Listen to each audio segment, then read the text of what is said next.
Miniature blind boxes. Well, internet, you see with blind boxes, I have a bit of a problem. These blind box subscription services are okay, but they just seem like a way to try and sell extra Funko Pops to you, usually with a keychain or something else.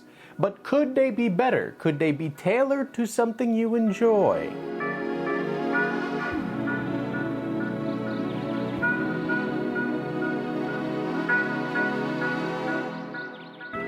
Hello everyone, my name is Diesel and welcome back to Mana Potion Tabletop. Now, today's video is about Spiky Bits and their blind boxes. Now, I know Spiky Bits has been in some tea recently, and as a full-time drama YouTuber, I can tell you, it's ridiculous and very dumb.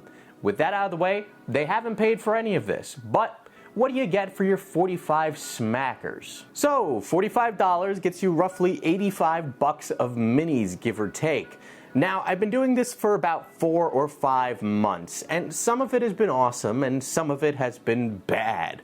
Sometimes you get a little extra, but if I had to scale it on a scale of Loot Crate to just buying something you'd like in the first place, I'd put this somewhere in the boutique subscription service area. You know, it's a place where you get stuff you enjoy, but occasionally you're gonna get like men's butt wipes that don't work with your septic system, so you basically just don't use them. And what are you gonna do? Are you gonna give ass wipes to your friends?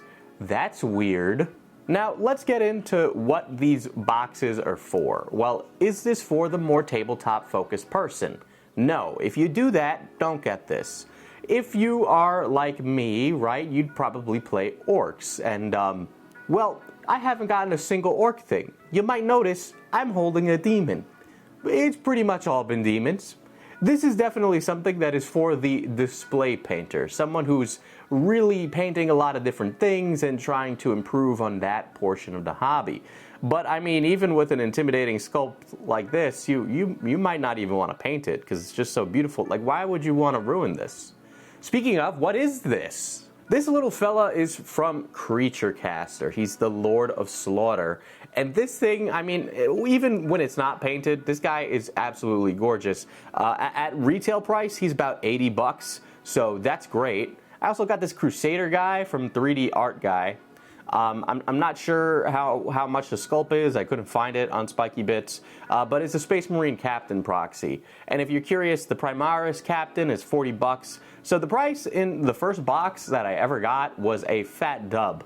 The next box contained yet another demon, and I'm beginning to think that they're just trying to get rid of the demons, you know. I also got some weird base thing I'm not even going to pull out. It's basically a rebasing tool. It upscales the base of a miniature. It's really not useful at all. Super niche item to put in a minis box based around miniatures. I get it. I get the tool and what it's used for, but I own a resin 3D printer, so these are just going to be not used, ever. It's never going to get used.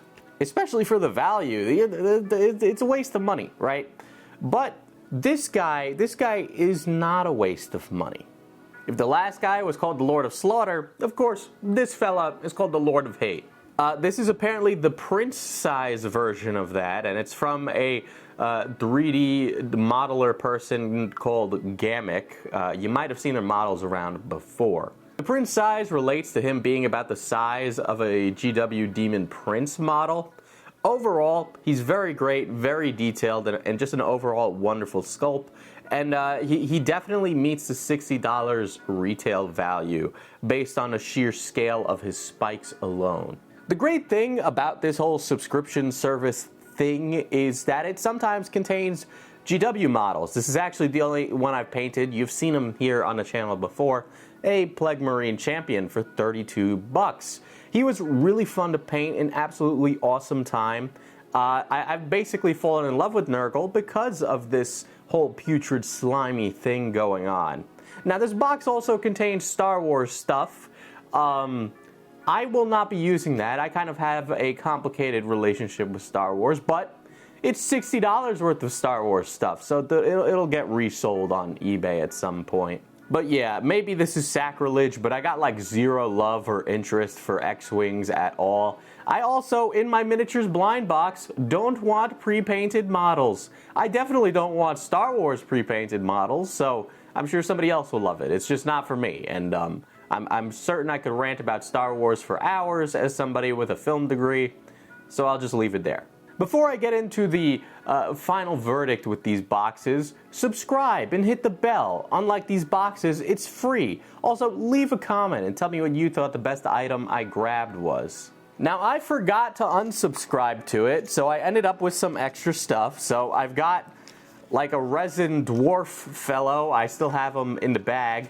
Says he retails for about 10 bucks, and that's fine. I'm totally cool with that. So I can't really give a idea over what this is, other than the sculpt seems to look nice. And for $10, I'm not going to say no to a miniature, right? I also got quite a bit of GW in my last box.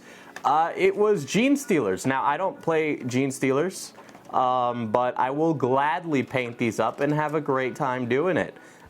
So yeah, that's the Gene Stealers, and I think this is pretty much a win of a box. To get those two things in there is absolutely incredible, amazing. So ultimately, I'd say the boxes are primarily wins with very few losses. But you know, it's a passing score. It's not 100%.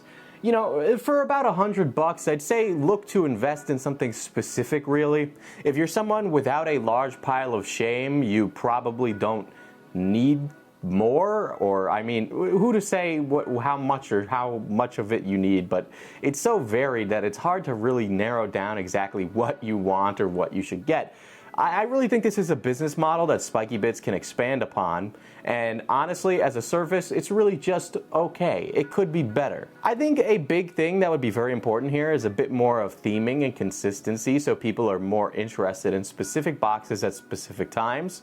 It's fun to not know what I'm getting, but I'd prefer not to end up with like minis that are gonna always end up getting sold back onto eBay. Maybe do a gamer's bundle, which has more pre-painted, maybe a speed paint or two, something like that. You know, based around bringing it to the table faster. The painter's bundle can maybe focus more on display minis, busts, a plinth or two, something like that. It's all basically sci-fi stuff as well, but you know, I'm very much a lover of AOS.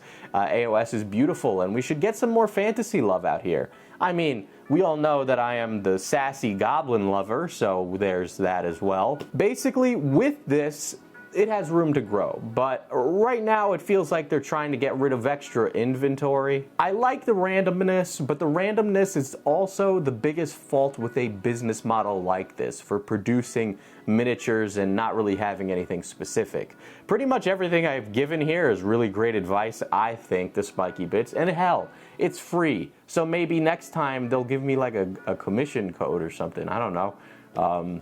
This channel is a business. But yeah, I don't think I'd recommend this to most people, but for 45 bucks, if you're looking to just expand your collection of rare or weird looking miniatures or things that you wouldn't normally have, yeah, maybe this is for you. Maybe you want to get some kooky, wacky things.